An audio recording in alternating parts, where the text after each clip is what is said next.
Hi, hello everyone. Welcome back. Week 4 of Membership 101.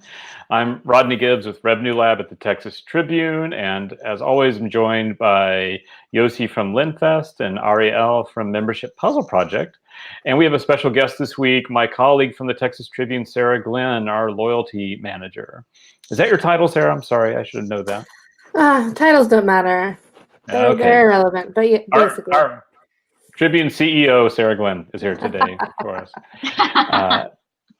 Sarah, do you want to introduce yourself quickly, and then we'll hand it off to our host? Yeah, I'm happy to be here with y'all. I have been working in nonprofit news for quite a while. I worked at Chalkbeat before I came here, so I've been thinking about membership and like how you build a program or what it looks like to sustain and grow an existing program for a while. So I think we'll have a lot to cover. Yay. Well, Ariel, do you want to take it away? Yeah, sure. So today's chat is going to be about designing your membership program.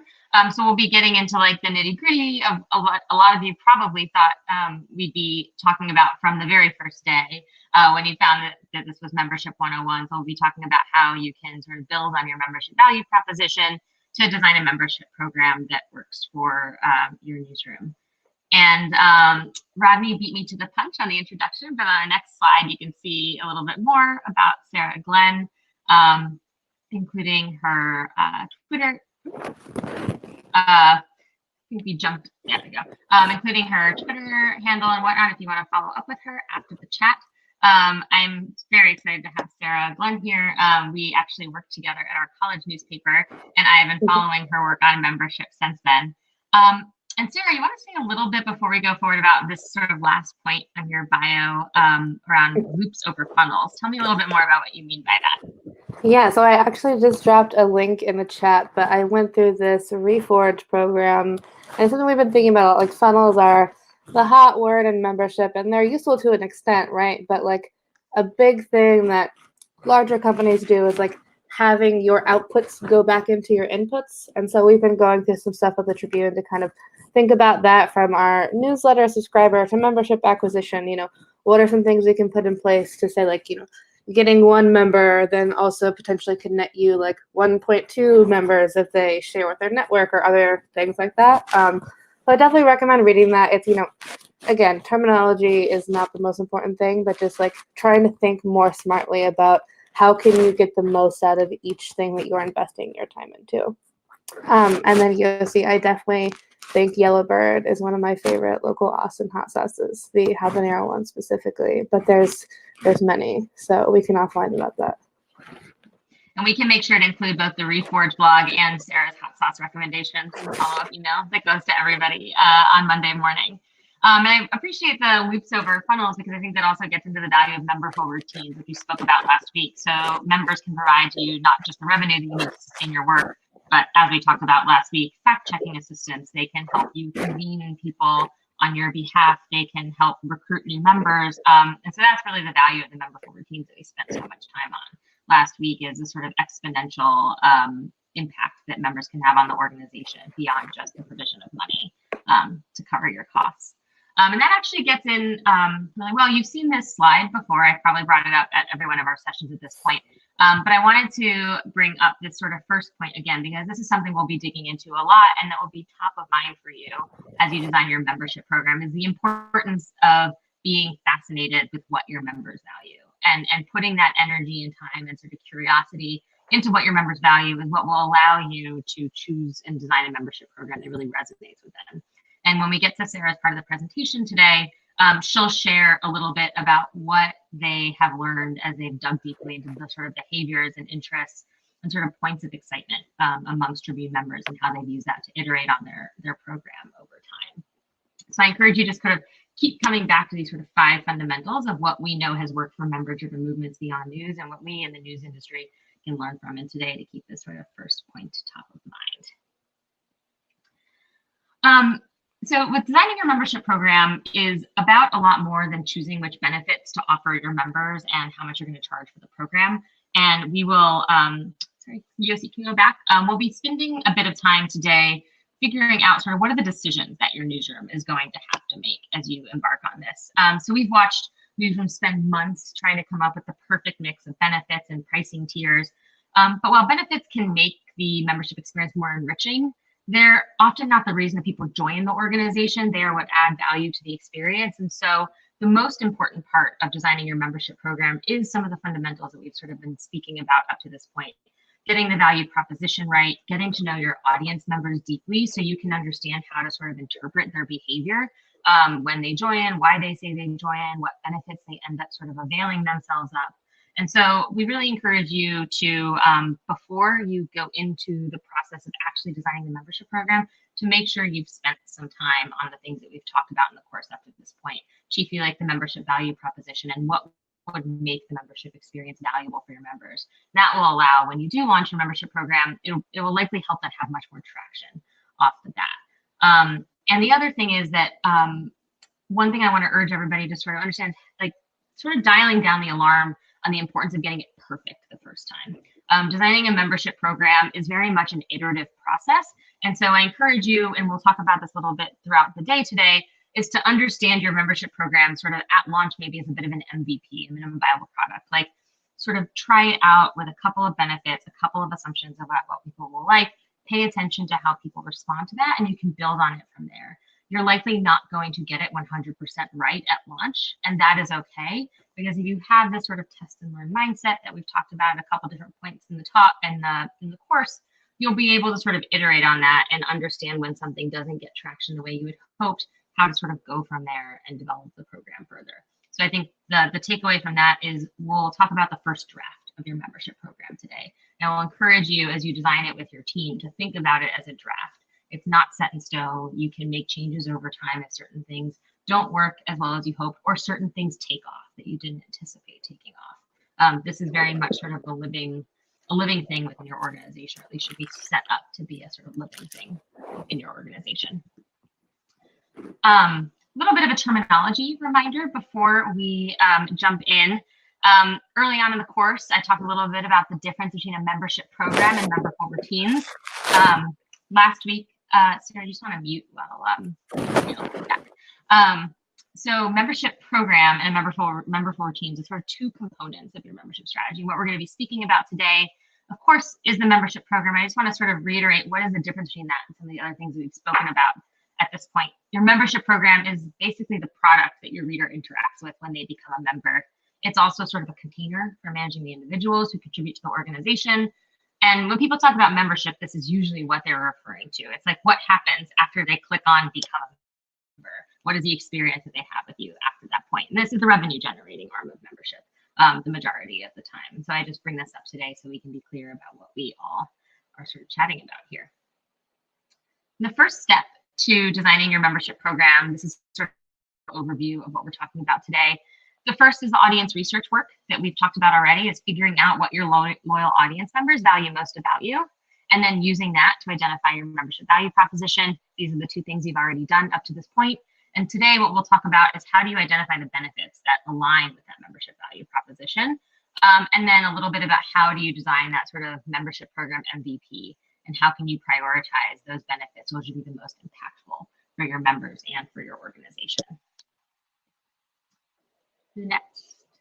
And so some of the decisions that you'll have to make as you design the membership program are, is it going to be a thick or thin membership program? And when we use that term, this talks about sort of how much engagement are you trying to have with your members? Are you trying to make it a very deep two-way relationship in which you're in communication with them day in and day out?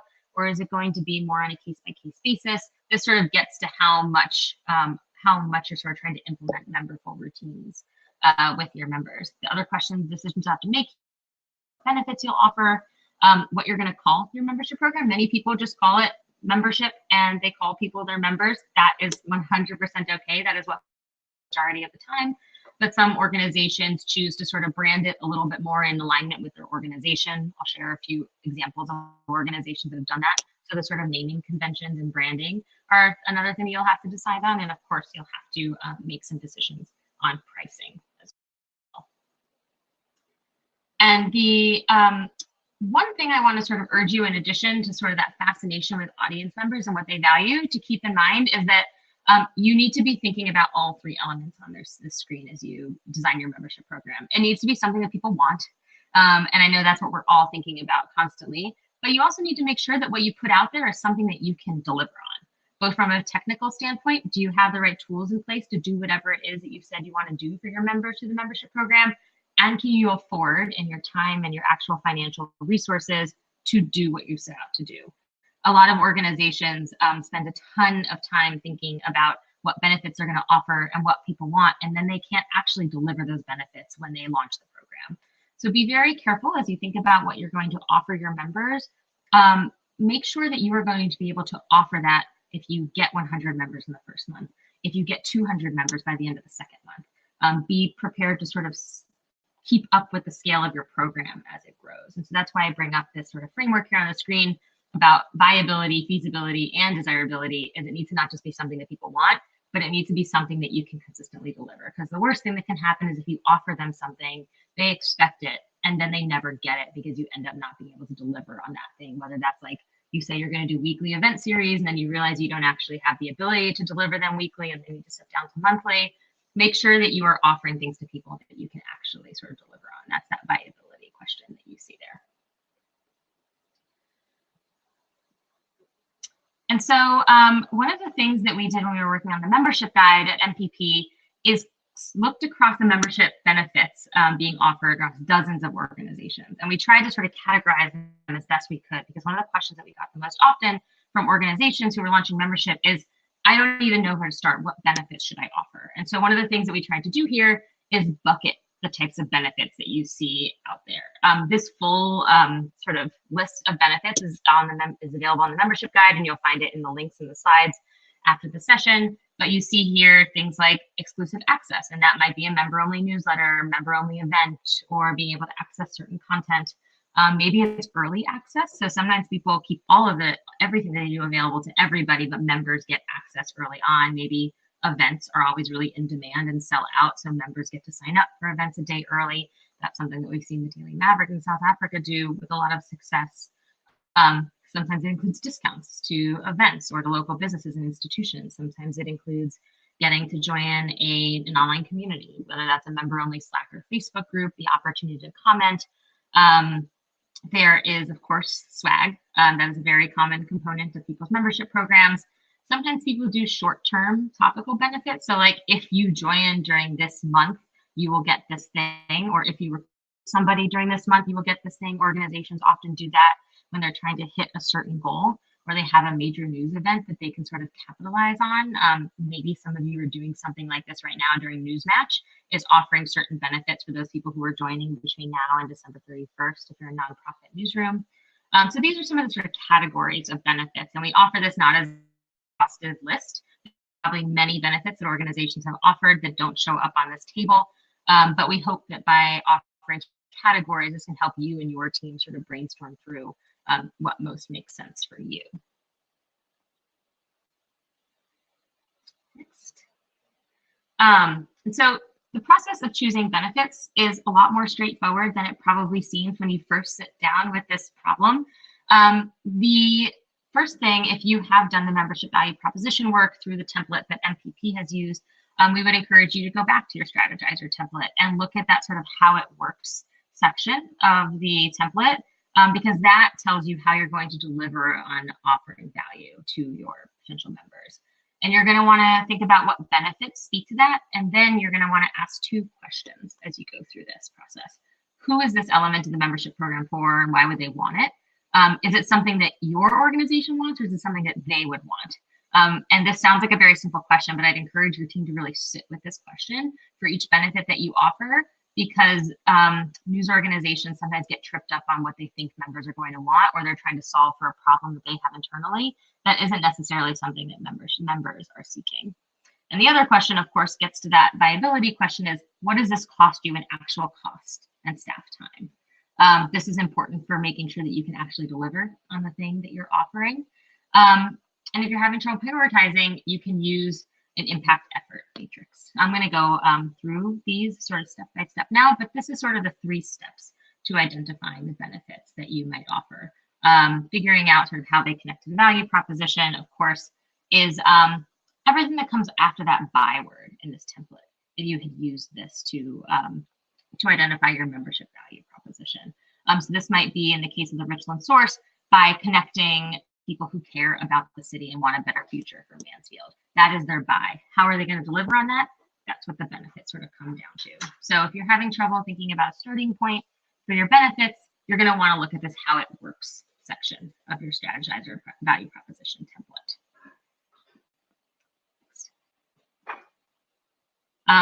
And to that point, I think when we spent time on the value proposition template during the second session of the course, we gave some examples of what the how it works answers might be. So that might be the ability to interact with reporters. It might be exclusive or early access. It might be opportunities to connect. It might be merchandise or swag. These are some of the things that you might have put in that how it works section, which can inform the specifics of the benefits that you are going to offer.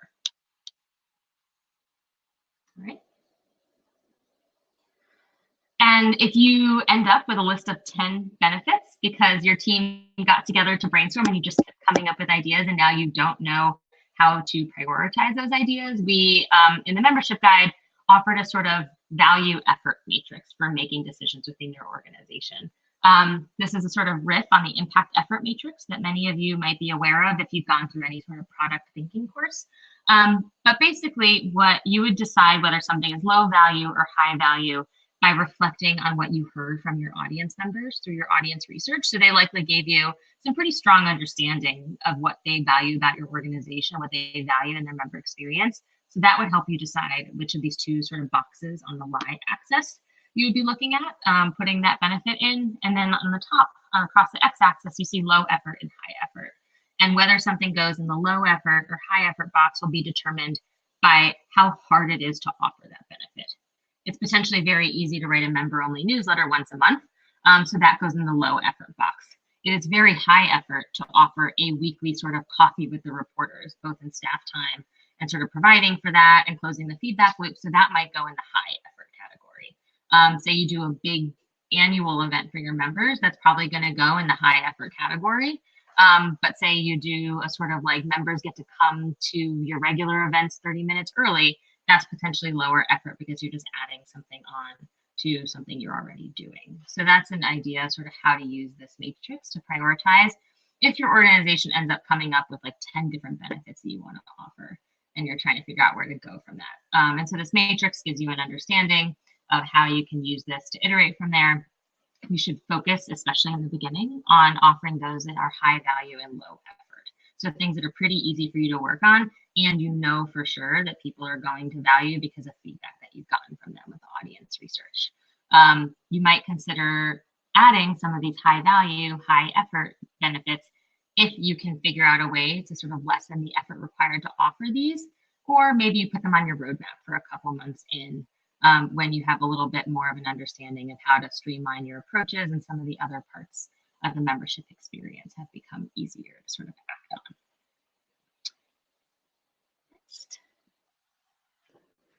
And now I'm just going to share a few examples of membership benefits from organizations that we've worked with at MPP. You'll see sort of varying levels of the depths of the membership program and what I'm going to show here. The first one on the page is the Daily Maverick in South Africa, who we've worked with quite closely at MPP. And one important thing to point out is right now you see 9 benefits on here, but when they first started, they only offered 3 or 4. So this sort of full-fledged membership program that you see on the screen in front of you can seem really daunting, but they didn't start here.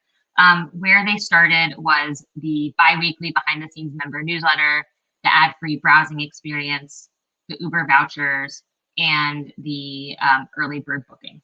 They started with those 4, one of which was a lot of work to implement, and the other 3, which were fairly easy to implement. And then as the membership program grew and it brought in more revenue and they added to their staff, they added all of these other sort of benefits that you see on the screen. So I bring this up because, as I said before, you can start with sort of an MVP of your membership program. And as you learn more about what people value, you can add more benefits over time. It doesn't have to be something that's set in stone. Another example of a membership program that is potentially, sorry, Yossi, go back one. That is a bit of a sort of thinner membership experience, comes from El Diario in Spain. A lot of organizations in the United States might not be as aware of El Diario, but they're definitely one of the most successful examples of a member-driven newsroom in the world. They have something like 58,000 members today, and they've really paved the way for membership in Europe and in Spanish-speaking countries in many ways. And here, what you can see for the Spanish speakers, you can read this yourself, but what they offer to their members is an ad-free browsing experience. They get early access to stories through a newsletter that goes out the night before with a sort of unique URL so that members can access those stories the evening before they're published on the site more broadly. They get commenting priority, so comments from members are flagged as coming from members and sometimes sort of float to the top of the conversation. They offer periodic meetings with the journalists on their team and tickets to events, discounted tickets to events around Madrid where they are based. So this is a simpler thing to provide than the 9 benefits that you saw from the Daily Maverick before. But this also works very well for Diario, as evidenced by the strength of their membership program and their high retention and their continued growth 5 years into the program. Next. And the last one that I will share is one that you all are familiar with at this point. So I bring back the Richland Source list of member benefits because I think it's really helpful to see these after you've already heard Jay Allred present about their membership value proposition, sort of what they seek to do for members of the Richland Source. So you see here savings at local partner organizations, invites to member-only meetups, panels, and parties, complimentary tickets to performances around the region, face-to-face time with the Richland Source journalists and newsmakers, the opportunity to meet and network with other Source members. And I think now that you know sort of what Richland Source sets out to do, it is easier to sort of understand how they landed on these benefits. And so I offer that as sort of opportunity to see the continuation here. And on the next slide, I'm sort of going to draw the connection between their value proposition and the benefits they offer a little bit more clearly. So if you remember, their member motivation was to unite people that wanted to make the city a better place. That was what they assumed was motivating people to become a member of the Richland Source. And their how it works, or how they were going to do that, one of those elements was bridging the gap between residents and the newsroom that covers their lives. That's their how it works. And the benefits that speak to that how it works are in that list that I just showed you, the face-to-face time with journalists and newsmakers, and member-only meetups and panels. So you can see here how they have gone from their membership value proposition of understanding the motivations of potential members, talking about how they can speak to those motivations through their how it works, and then getting to the point of identifying some benefits that can deliver on that sort of desire to bridge the gap.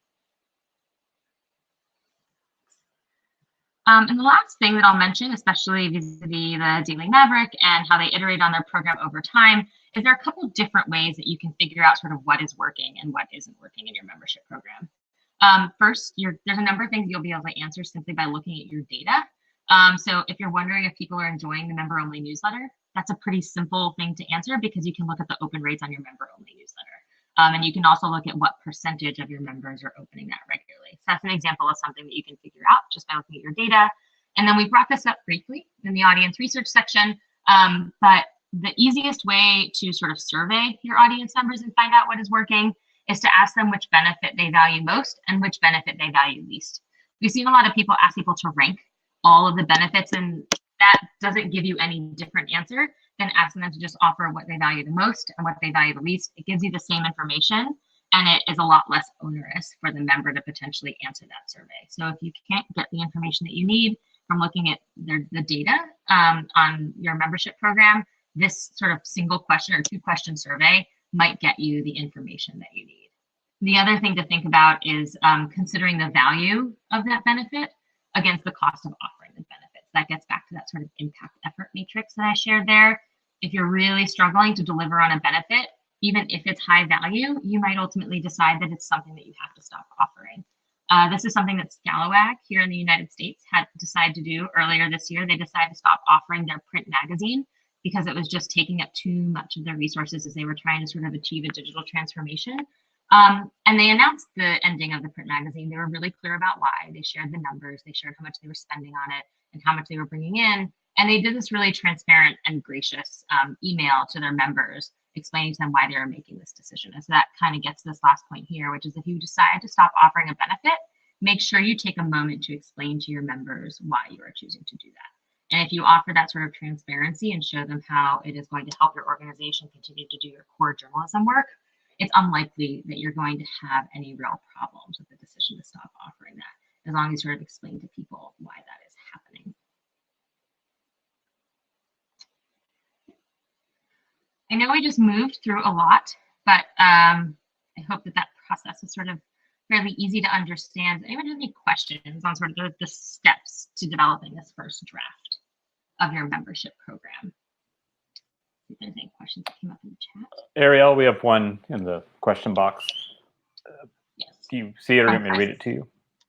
Yeah, for Chris. How important is it to offer different benefits for different member tiers? Chris, I think this gets to that viability or sort of feasibility question that I brought up. If you have a well-staffed membership team, maybe offering different benefits for different tiers is feasible. And Sarah will actually share in her presentation how the Tribune has sort of decided what exists at each tier of the membership program. But a lot of organizations choose to have just one single member tier because it's easier to sort of act on. So I think the key thing to think about there is A, what do your members value? So if members have marked very clearly in your audience research with them that they want exclusive experiences and they want exclusive benefits, then maybe this becomes a bigger factor in your decision to offer tiers and what benefits you offer at every tier. But if you heard in the audience research that they were much more cause-driven, then different benefits at different tiers might be less important for you. So that answers the sort of value question of the benefits at different tiers. And then of course there is the actual effort to implement. And so you need to sort of examine that from the audience perspective and from your newsroom capacity to implement perspective. But I think, again, unfortunately, no easy answer there. It comes down to your newsroom capacity and then what you hear from your members. Question from Kim. How often should you ask questions via survey? Upfront, then every few months? We don't have any specific recommendation how often to ask it. The one thing that I'll bring up from that audience research session is that you should always conduct audience research in conjunction with an organizational goal. You don't want to survey your audience members just for the sake of surveying your audience members because you risk sort of cultivating survey fatigue among them. If they're being asked too often, you're going to see their answer rates decline. And also you might begin to frustrate them if they feel like they're answering surveys often than not seeing that show up in some way in the work that your organization is doing. So there isn't necessarily a specific cadence, but I would say that make sure whenever you are surveying your audience members that you're doing it in conjunction with something you're actually trying to achieve within the organization. I would also discourage you from like surveying every month, but really it comes down to like, what do you need to know to achieve an organizational goal and designing your surveys around that. Question from V. Do you know whether the publication that stopped the membership program experienced a significant drop in readers, visitors, etc.? I think this is a question about Scalawag. They didn't stop offering their membership program. They stopped offering their print magazine. Most importantly, a big part of the decision to stop offering the print magazine was they could offer a richer membership experience. And so it was actually a consideration to invest more heavily in the membership program. And they didn't have enough resources to do all of it. And so they decided to end the print publication to invest those resources in other things. I don't know what their membership numbers look like since then, but it wasn't a decision that affected the drop in readership. In fact, I think it was to free up resources to invest more heavily in audience growth and audience development. And in the membership guide, and you'll find this linked in the slides that will be shared after this, you'll find a link to that section of the membership guide in which we talked about their decision to end their print magazine and how they sort of messaged around it and shared transparency to sort of smooth over that decision, which could potentially upset some people who really love the magazine. I also think that Scalawag, they just had a good Giving Tuesday, but I think they're a good example of transparency across all different types of the work that they're doing, right? So like, I think even some of their appeals from this last round were like, you know, here's where we're at, X many of you are reading us, X many of you give, and like, here's where we need to be like more sustainable. So if you guys haven't subscribed to some of their newsletters, I would definitely do that. Someone else mentions that, yeah, brought up the letter that they sent. I don't know who shared that. Was that from you, Rodney? Yeah, that was me. I mean, It was a beautiful product and I was bummed to lose it, but I was so impressed. Like they said, like, we hate to do this, but we have to, and here's why. And that was great, you know? And you're right. They said like, we're going to pour more resources into the digital experience and they have. It's good. Yeah. One more question came in, Ariel. This question is from Shafiq. I think it's pretty similar to Kim's question from before. how important is it to survey your audiences on a regular basis to evaluate your products? Sorry. Again, I think it comes down to what you need to know. And I think I just want to stress this because one thing that we've helped a lot of organizations figure out is when to do audience research. And sometimes people, if they can't make a decision, they decide to just survey their audience members. And they think that that will help like clarify for them what they should be focusing their attention on.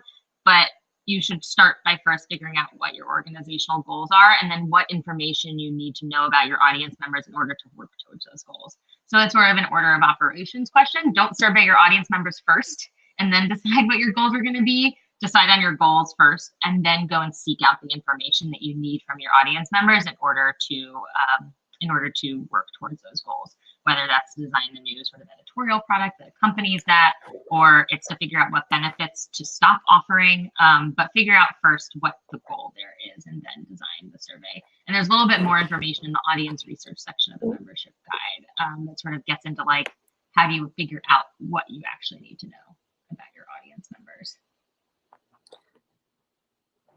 I also think it's important to keep in mind something that you said earlier, which is there are things that you can learn from the data that you already have that you don't necessarily have to survey your audience about. So keep that in mind. Great. I think we're going to turn it over to Sarah now to share a bit of like a deep dive into the Texas Tribune's membership program and how they've made some of the decisions that we've been talking about at this point. So take it away, Sarah.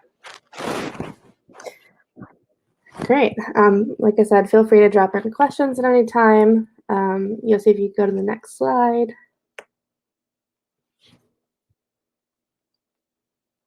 All right, so I've been at the Tribune for like 2 years and change. So the Tribune membership program has been around significantly longer than I've been here. So I think we're actually a really good example of like someone who's seen success, has made changes, and also has more changes to make to continue that success. So that's kind of my frame here and how I'll walk through this. So the Tribune launched with membership from day one, very much along the lines of there's not news about what's going on in the Texas legislature across the state. We're here to provide that, and we need you to support us if we're going to do it. So by the end of year one, which is like November of 2010, I had about 1,500 members. And now this number is now out of date after Giving Tuesday. We had a pretty successful one. So we're now closer to 8,300 members. But membership brings in about 10% of our revenue from the prior years. This year is a bit different because of some changes from sponsorship because of the pandemic, but also we've seen a really strong surge in membership based on the way we have covered the coronavirus pandemic and some of the other tactics that we've been doing. And just as our newsletter audience has grown, we've seen strong membership growth. So as of today, it's on pace to be a little bit higher than previous years, so about 14% of our budget. We retain about 60% of our folks, a little bit higher than that. Probably will end the year probably around 62% with the last drives that we do. And then I'm going to move this to my other screen so it's not covering the bottom part of the slide. So that's kind of like what makes up our high-level overview of our membership program. If you want to go to the next slide. So this is actually something that we're talking a lot about. If you want to go back. Oh, you did it. Okay. Sorry. Where you were. Okay. So our members are people who really care personally about Texas politics or professionally, and they have a strong vested interest in it, right? The majority of them live in Texas, but our TexPat, or people who've never lived in Texas ever audience, is growing as we've reached more people outside the state. And that that alone impacts a lot of the decisions that we make, and that we're a truly statewide organization and Texas is massive. So we don't necessarily have the same means to come for a coffee hour every Wednesday because there's only people in Austin would be able to do that, right? So that's definitely something we consider a lot, as well as how the national audience has grown, whether it's around big news moments for the election, for example, or when the anytime Texas is kind of in the spotlight, we'll see an uptick in gifts from outside of Texas. And then this is a little bit older, but still remains true. So from a 2017 survey, about 55% said the benefits that we offer have no impact on their decision to stay a member. And that's also kind of true for why people join in the first place. It's really that like we give so you can keep existing. And then just a caveat here, something that we think about in our audience and also in our membership, that like, you know, for the most part, our membership and our readership is older, whiter, and more highly educated than the norm in Texas. And that's something we think about a lot in terms of who can we partner with on stories for, how can we reach more Texans who need the information we have. We have a really strong unemployment guide out today. That was a collaboration between us and one of our reporters who works at both ProPublica and here. And so that's a big example of like, this is really valuable, needed information. The Texas Workforce Commission is like the hardest organization to get information out of. And so that's something we thought a lot about, like, you know, membership is not necessarily the goal for that resource, but how might we get that in front of people who then down the line might be willing to, you know, chip in $10 for our work.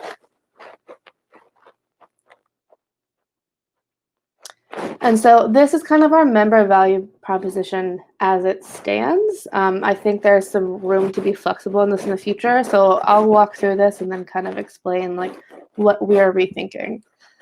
So this is kind of like the from day one outlook. Our membership program helps politically engaged Texans who want to deepen their understanding of the political landscape in our state by reducing the time it takes to find important statewide news and by providing them with access to experts, connecting them with like-minded Texans, and enabling them to widely share trusted information, right? So that last point is about like, we're never going to have a paywall. People pay us so that our news can continue to be accessible for all. And we've also seen, you know, to some degree connecting with like-minded Texans, you know, every time we're at a festival or we hold members only events, you know, we see a lot of folks that are just happy to like be in and of the moment and meet new people. And we also have this provide them access to experts in either members only conversations or just at the events that we do hold, or in some of the benefits that we do, like Q&As in our newsletters or in our Facebook groups, etc. And what we're kind of rethinking now is that like this third portion is really the biggest driver behind why people give. And so like, what does that change about our value proposition as we're trying to like broaden the scope of Texans who want to support our work? So that's just to say like, you can start with the value proposition and you can iterate on it as much as you want. And it might change over time based on like, you know, we are reaching many more people than we were in 2010, for example. And this, you could also come back and read these later, but these are current membership benefits. I'll talk through a couple things that have changed about this since I've been here, but at our lowest level, which is, you know, $1 up to 49, we mail out Texas Tribune member decals to anyone who provides us with their mailing address. We send our monthly member newsletter and stakeholder reports. And then at our next tier, we also have, this is kind of our biggest like benefit, most tied to exclusivity, discounts and special perks at our annual Texas Tribune Festival. And that, we'll go into this a little bit later, but that used to be at a lower tier. And we were like, wait, this is our biggest get. Why are we giving this away? And then these higher tiers, this was also kind of experimental for members only events kind of around the state. And that was something that we added when we were going around the state more for our traveling events, which we're not currently doing. So that's kind of a, you know, we've done a few virtual things, but it's definitely not what we envisioned it would be when we first added this offering. And so that's something that's also been a little interesting. And then I'll just straight up say, barely anyone has asked to use discounted rental rates for our studio, even in the times when people were gathering together. So this tier also is kind of like, we have folks who give that much, but we really think, I'm sorry, are you guys not hearing me well? Oh, I think you're on mute, Ariel. It's just a little bit of noise when your microphone brushes against your shirt, that's all. Oh, okay, I can also just take my headphones out if that would be better. Here, let's try that. All right, let me know if this is better. We can change it up if we need to. But like I was saying, this last bucket is really, it's not driving anyone, and it's like having 4 tiers is kind of a lot, right? The standard from like behavioral economics is 3 choices. And so this is something, you know, when we do return to going back to our office in person, we're rethinking this because for the most part, people who give at this level move up into like being prospects for our giving circle, which is a 3-year commitment of at least $1,000 a year. So it's kind of like a, you know, if you're able to give this much, can we move you up into a different tier with us?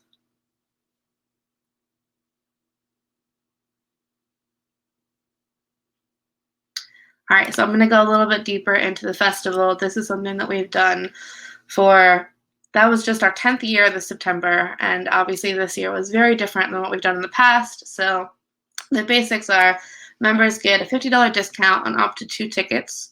In the past, we've done a members only Had a Fest breakfast in person with Evan, giving out tacos, connecting folks, and it's just kind of like a fun way to kick off this big, what has previously been a 3-day event. We did do a virtual version of that this year, and there were many folks joking about like where are the tacos, but that went pretty well. And then we went to virtual this year. We added more. So the festival was a 30-day virtual experience, which was very long. But we also added in some members only events. So like some that were really well attended were like a conversation with Holland Taylor, the actress who was the star of Anne, the play about Anne Richards, one of the most famous Texas governors. And then there was another one that was kind of pre-gaming election day with Dave Wasserman and looking at kind of the latest polling numbers from Texas. And then there were a few other things. We did one of the things we did during this year's fall member drive was a giveaway for a virtual studio tour with Texas artist Cruz Ortiz, and then they got a free painting from him as well. And so he came and did one of our evening events that was members only and was hosted by our photographer, Miguel Gutierrez Jr. And so that was like one of our better examples of kind of stepping a little bit further away from politics and policy, but still having like a connection to like how we like tying back into our photography, for example. And then there were some with some of our reporters and some folks on like the Education Commission here. And those were pretty well attended, but it was interesting that the ones that were most like all the other festival events were the ones that were most well attended, right? So that showed us like, you know, people come to us for what they come to us, and that's not necessarily art in Texas, right? But when we were in person, it also included priority seating at the 2 largest venues during festival. And so that was a really easy upsell. And so we think about that as one of the best ways that someone can like become a member, because they are having an improved experience at our marquee event, right? And then we have an entire year to introduce them to our journalism if they'd never heard of it before and they were just at the festival for like the big names, for example. And so we have a pretty high retention rate from people who come in through that door. And that's why it's kind of one of our biggest renewal drivers as well, because we have like shown you all that we do over this last year, but then we also have another festival coming, and you probably still want to have that benefit at the festival if you're going to come again. So that photo there, in person, we also did some like surprise and delight. So we would walk around if people had that member lanyard on and give away like, that was like South by Southwest badges or books from some of our partners at the book signings that we would host. So things just to make the actual experience of our marquee event like a little bit better.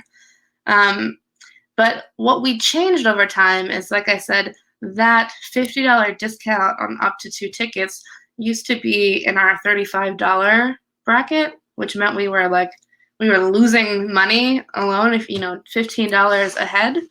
And so that was the thing that like people most commonly would become a member for, specific to the festival. And so we moved that up and we brought in a little bit more revenue this year, and it was like no difference in conversion for like the little change that we made. So that's always just smart to step back and think about, like, of all the benefits we have here, which one's actually driving action, and where and how might we change that or move it up into a higher tier, for example. The rest of our benefits, I would say, are more like added bonuses and not necessarily motivating factors for becoming a member. One other note that I'll say about our festival is that we learned a lot this year from virtual, right? And so we made curated playlists that were available through Sked, the platform where folks would join and tune in, and we extended them as, like, we'll keep these up for 5 extra days in case you miss things. And folks were happy about that time, but some people were like, you had a month of programming and life is crazy and I wasn't able to see everything I wanted to see. So we're thinking about, for the future, like, what might members only access to, like, prior events look like specifically for the festival, right? Like, some of these we've already made public because they are like a strong public service session. And so that's kind of the line for us there of, like, what would that benefit look like when we are going to release some of these things publicly no matter what?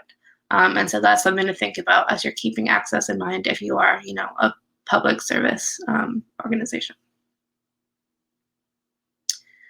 Yeah, so then we had a referral program that this launched right about when I got here in fall of 2018.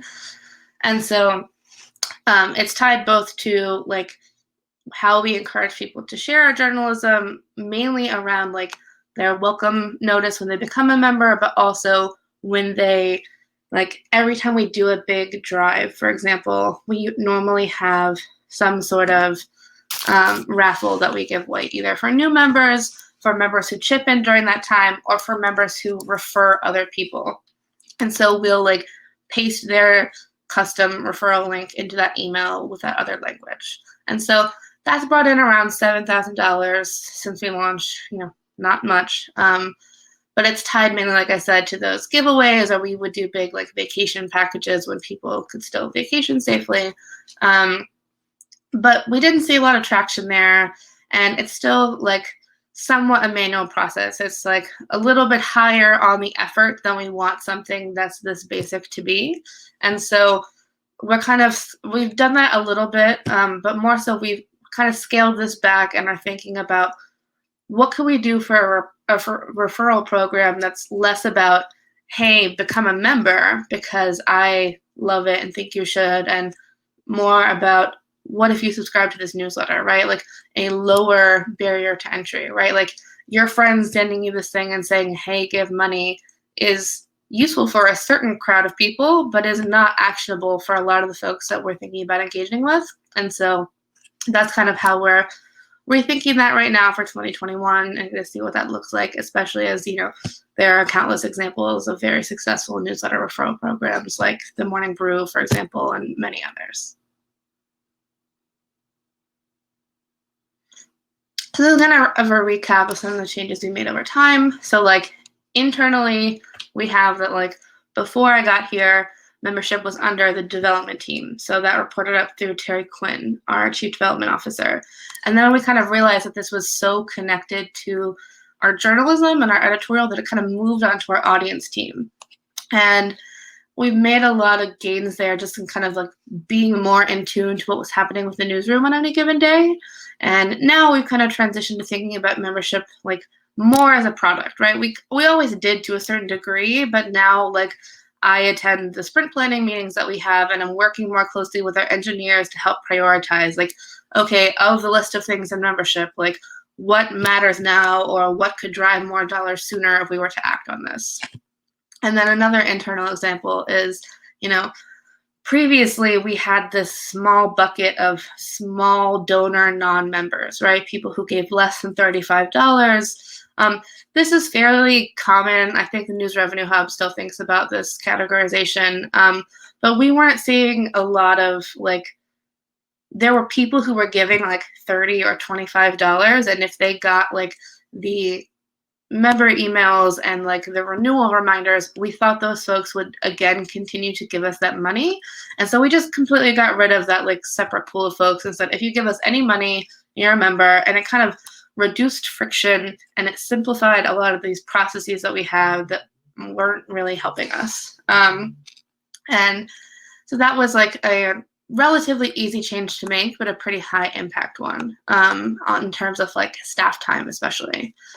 And then, like I said, we moved the festival benefit to a higher tier, and we saw more money come from that, even as this year was virtual.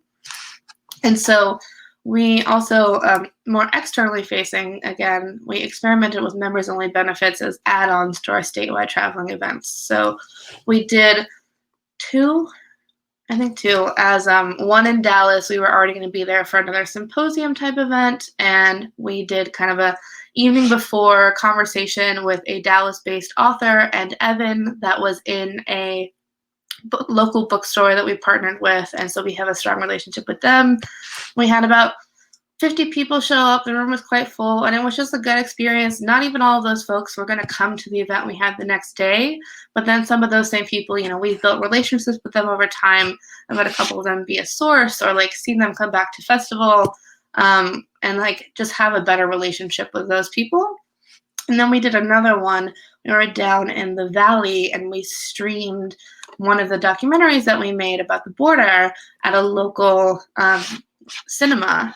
And we had kind of like food and drinks, and we had folks like become a member to join to attend that before the events we were having, or that was after the event we had earlier in the day about healthcare in the valley. So we also had like the time to, I was like converting people to members while we were at that morning event to say like, oh, hey, come do this fun thing with us in the evening.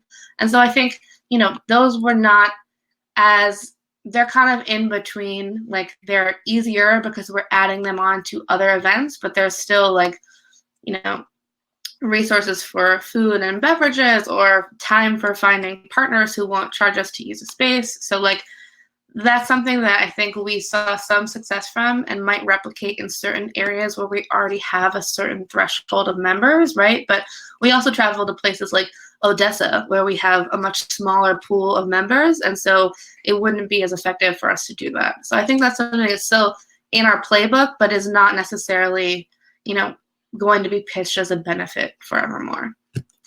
And then just a little bit about what's next. So some more integration of membership across channels. We do this decently in email. We have, our like recurring social posts that go out, but like we have more room to build this into the site besides some of the key things we have right now. And then we're also exploring some swag interest, not as like a like tiered benefit per se, but just as like the people really love the stickers that we've been sending out. We have some like hardcore Texas Tribune diehard fans, and they would happily spend money on a mug or a sweatshirt or something. So like, what would it cost for us to do that? And what kind of revenue do we think we can make off of that? We have a little bit of a model off of doing swag booths at our festival. So like, that's just like a little bit more research for us to think about. And then, like I said, probably discontinuing that SKU discount benefit. But luckily no one is asking about it right now because no one's going anywhere. You can go to the next slide. Oh, questions. Okay, great. I think we have two. Okay, Chris says, Sarah mentioned the Texas Tribune is in Austin, but its membership is statewide. Same here, we cover all of Nevada. We only have 2 cities and they're 439 miles apart. Know of any more success stories about benefits that bring together readers over a huge geographic area?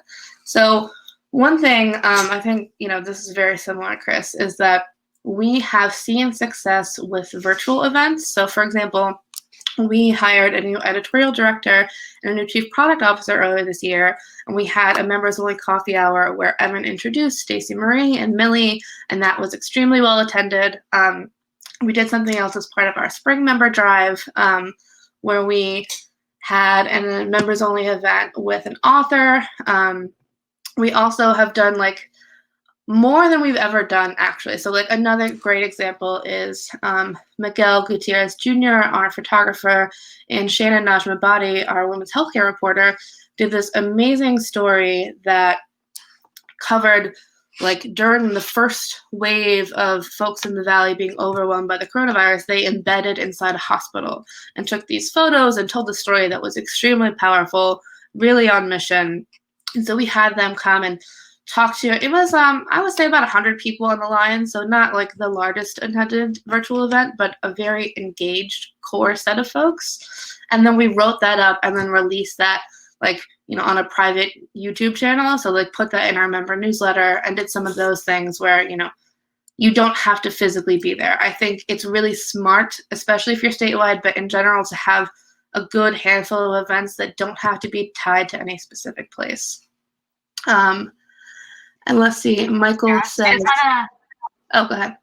Sarah, I just want to make sure we get through one or two things to close up the session because we ended at the top of the hour, but we can stay for a couple minutes after to answer some follow-up questions. Okay. Yossi, can you just move ahead to sort of the what next slides? Yeah. So we have office hours next week at 2 o'clock. And then this is the sort of homework for this upcoming week. If you want to skip one ahead, Yossi. This is a sort of opportunity to sketch out the sort of first draft of your membership program. So I encourage you to maybe go back to your team and identify 3 benefits that you would consider offering. And for each of those benefits, answer the 2 questions that we talked about today. Who is this for and why would they want it? And then what does this cost you in actual costs and staff time? And put them on the sort of impact effort matrix and identify how you know if members value this benefit down the line.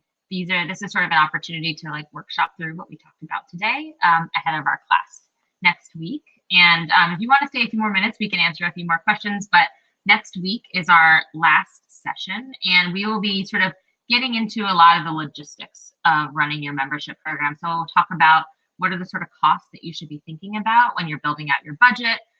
What are some of the most common membership staffing challenges that you might encounter and how you might solve for them? And a sort of like basic overview on choosing your tech vendor. And that we'll also set aside a good chunk of time to talk through questions from the course as a whole. So yeah, just a very brief overview this week. As always, these slides will be emailed out Monday morning. And I encourage you to maybe spend some time sketching out your membership program benefits because I think that can sort of help ground a lot of the work that Sarah went through today. And one thing that I wanted to point out that Sarah brought up that I forgot to mention earlier is how you can sort of, when you realize that a benefit is incredibly high value to your members, how you can use that to sort of build tiers into your membership program. Someone asked about tiers and I forgot to bring this up, but Sarah made the perfect point around that is when you notice that something is really, really valuable to your members and you're giving it away basically for free, how can you turn that into a way to sort of either recruit new members or raise a bit more money from membership or something like that. So I encourage people to think through that. And it looks like a bunch of questions came in while I was going through those last few items. So let's see. Michael, I answered your question in a comment, so we'll skip over that one verbally. Sarah, there's a question from Greg Fitzgerald. Talk more about those higher level givers. How many are there? What is the percentage of your membership dollars? Do you reach them differently, and how does the newsroom connect with them? Yeah, so great question, Greg. That Circle membership program is still handled by our development team. I think for this year, that's brought in about $500, maybe a little more than $500,000. The year's not over yet. Our membership program that I manage is on track to bring in about $700K, and so together that makes up that 14% of our overall revenue that I was talking about. And so they don't necessarily interact with our newsroom like any differently, right? They still receive the monthly member newsletter that I write, but they are like kind of have a higher touch point. So there's more like one-to-one interaction. And then also, in a very specific way, if, for example, one of those folks was ever referenced in our in one of our stories, they would pass the threshold of needing to be like noted as a contributor on the story. But that has not happened recently that I'm aware of. But so yeah, it's similar in terms of like they get the newsletters, they're invited to things. There are some, I will exclude them from some like smaller chip-ins, right? If you're giving us $1,000, $1,500, $2,000 a year, I don't necessarily need to ask you for $10 on a specific day. I'm going to go on to the next one. Jackie asks, can you talk about what vendor you use for the loyalty referral program and how do you integrate that with MailChimp? So we did not use a vendor. We built that in-house. So that's one thing. But basically, we worked with someone named Daniel who worked with our team at the time to kind of every time someone gave a donation when they were created in Salesforce, they built out that custom short link that was ID'd to their specific contact ID. And so that was automated and pulled down into MailChimp by our connection between Salesforce and MailChimp. And Sarah, I'll say something for the next question from Marina about what does it look like to have a sliding scale or pay what you can. Marina, we have actually in the pricing section of the membership guide quite a bit on the sort of emergence of pay what you can models and how the Daily Maverick in South Africa implemented a pay what you can model to solve for exactly that concern about the income inequality in South Africa and the desire to make the membership program as accessible as possible. So I encourage you to go into the pricing section of the guide, which I'll drop in the chat right now, and that gets to that question that Marina asked about more equitable or sliding scale pricing models. And I will also say that the Texas Tribune's membership starts at a $1 contribution, right? That's you consider them to be members once they've given up to that point. So that's a strong example of that. Right. We especially see some of those low dollar chip-ins, like when someone attends an event, for example, they might be like, you know what, I enjoyed that was useful. Here's $10 or here's $5. Let's see, Kim asked, how did you determine who was the highest value customers, just based on giving level or anything else? So I would say there's two sides of that. There's before we convert them to being a member, right? And I think about our newsletter data like every single day. That's like my main thing. That's our biggest conversion point.